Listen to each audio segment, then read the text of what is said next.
With Callisto and countless others laying dead around him, Nightcrawler greets his mother, Mystique. It has been a long time since the two have seen each other, and Kurt's mother notes that his fur has not fared well under the poisoned air of New York. The two abscond onto Mystique's aircraft, where the woman explains she just happened to be here because she was investigating Callisto and her pirate crew, who had been slaughtering refugees at sea for some time.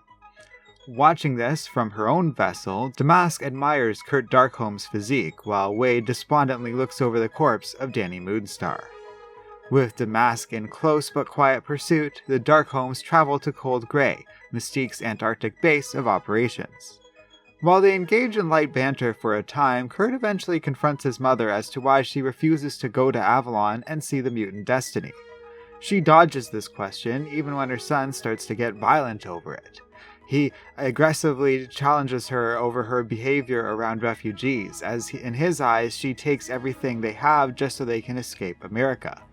Mystique starts to get despondent, claiming she's just doing what she has to so that her business can survive in this harsh world. With little more to say to one another, Mystique secures a small boat and they begin the last leg of the journey to Avalon. They encounter a man who introduces himself as Cain Marko, and he explains he will take them to Destiny. As they make their way into Avalon, and the land starts to become remarkably more and more hospitable, Cain speaks of his past criminal life with regret, and of his long-dead brother, Charles Xavier, a man who was murdered a long time ago. Kurt is dismissive of these words and says little in response during the journey, until finally they come to Destiny, tending a field with her adopted son, a young man named Douglas.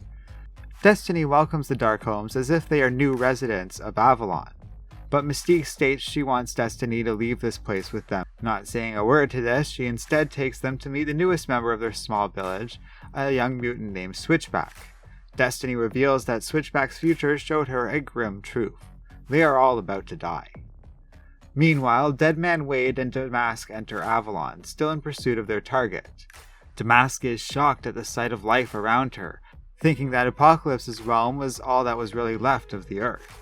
Wade, on the other hand, is simply gleeful and almost delirious over the prospect of getting to murder more people. Mystique explains to Destiny how Magneto has learned of the altered timeline, but Destiny is unable to confirm any of this, and worries that Avalon will soon be destroyed no matter what happens or what Magneto does. The village is then attacked by Damask and Wade. Kurt tries to get Cain to help them, but the man collapses over the psychological strain at simply the notion of turning to violence again. So the Darkholms are forced to act alone. They dodge fire from Wade, but Damask has a change of heart as she sees how beautiful this world can actually be were it not for Apocalypse. She attacks Deadman Wade, but before he can turn on her, Kurt teleports in and vanishes with Wade's head, instantly decapitating the unstable man. Damask explains that Apocalypse will send much worse than them here, but she is willing to fight for a land as pristine as Avalon. With Switchback joining them, the four prepare to square off against the forces of Apocalypse. In the kennels, Havoc puts down another escape attempt as Cyclops arrives, returning from his rescue of Polaris.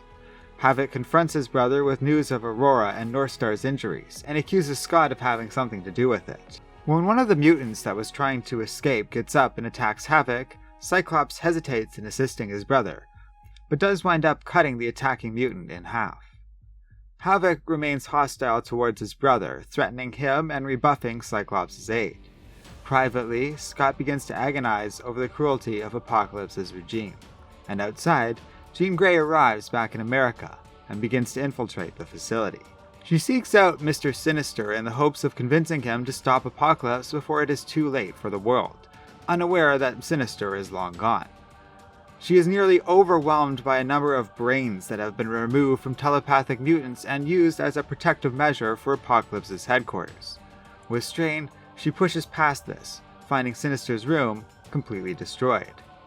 To a degree, she is unsurprised. It was Sinister that gave Apocalypse's plans to her and Weapon X, so that the Human Council could be warned. Jean is then discovered by Havoc, who is able to take her by surprise and knock the woman out cold. Alex later shows this discovery with sadistic pride to his brother, and has her brought before a dark beast. Scott is stunned to see this woman. 3 years ago, Scott first met Jean when she was living in captivity within Apocalypse's regime. Scott was there when Weapon X broke her out of captivity, and even lost an eye in the encounter when he tried to stop Jean from escaping with Logan. Havoc accuses Cyclops of working with her, but Jean denies this. Alex then reveals he has video evidence of Scott freeing Lorna, which actually stuns Jean and confirms a notion she's long had that there's good hidden deep within Scott Summers after all. Havoc then has his minions detain Scott, and pretty soon both he and Jean are experimented on by Dark Beast. Jean is able to resist Beast's power suppressants enough for her to use her telepathy. She breaks the control technology around Scott, enabling him to hit Beast with an optic blast, and the two begin to flee the lab. Apocalypse soon hears word of all of this, and orders Havoc to be contacted at once. The pens were always a conciliatory measure to ensure the loyalty of Mr. Sinister. With that horseman gone, he has no need for it, and orders they purge the prison camp at once. Elsewhere, Morph rescues Wild Child while Sunfire dispatches a group of Infinites, burning them to ash with impunity. Blink soon appears on the scene with Rogue, and both are dismayed to see Wild Child without Sabertooth. Since he cannot communicate normally, Wild Child licks Rogue, and she learns through her powers of what happened to Sabertooth. She vows they are going to take down Holocaust once and for all. In the rain, Victor wakes up, and Holocaust welcomes him to the processing plant under his domain. After they trade barbs for a moment, Holocaust strikes out, cutting Sabertooth open viciously. Back at the mansion, Magneto asks Bishop if he is ready to kill Legion should they find a way to send him back in time. It would restore the timeline, but Eric does not like the odds of relying on the broken and psychologically unstable mutant he sees before him. Bishop admits that killing goes beyond much of what they are fighting for, but Eric recognizes that Bishop's world contains a possible future for his son, while it seems increasingly unlikely there is anything left for him here. Suddenly, an automated process transports Magneto's son Charles to safety in a magnetic cocoon. To Eric's dismay, this can only mean one thing. His security systems have detected that Apocalypse is coming. Not long after this, Rogue and her X-Men attack Holocaust's headquarters. They fight their way inside past many Infinites and begin to assess how much damage they can do while they're here, with the intent on taking the entire facility down. Blink suddenly disappears from the rest of the group, as she spots where Holocaust left behind what remains of Sabertooth. On the mansion grounds, though Eric is no longer at the peak of his strength, he is still able to easily wipe out the attackers.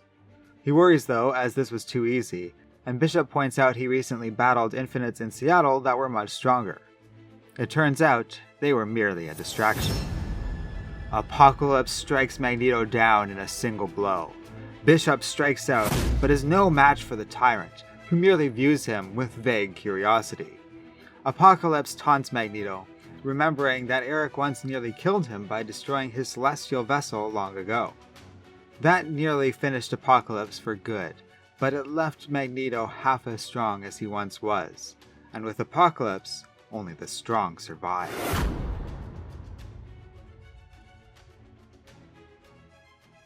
Underground, Eric's son Charles is attacked by one of Apocalypse's mutants. Fortunately, the child is well protected. Sometime later, Quicksilver's team returns home to find a number of dead Infinites but no sign of anyone else. Exodus manages to discover Magneto's helmet, worrying the X-Men tremendously.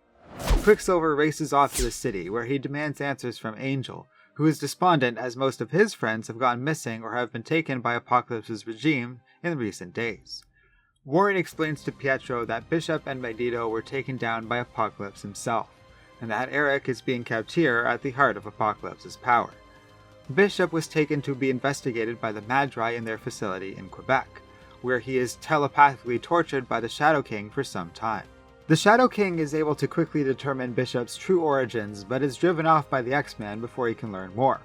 Abyss then reveals himself, having survived the earlier encounter with Quicksilver, and demands they learn what secrets they can from this strange mutant.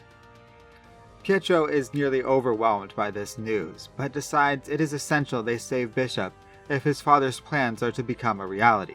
He dispatches Dazzler and Exodus to try and find Charles, while the rest go to find Abyss. For now, Magneto is on his own, and at the very limited mercy of Apocalypse.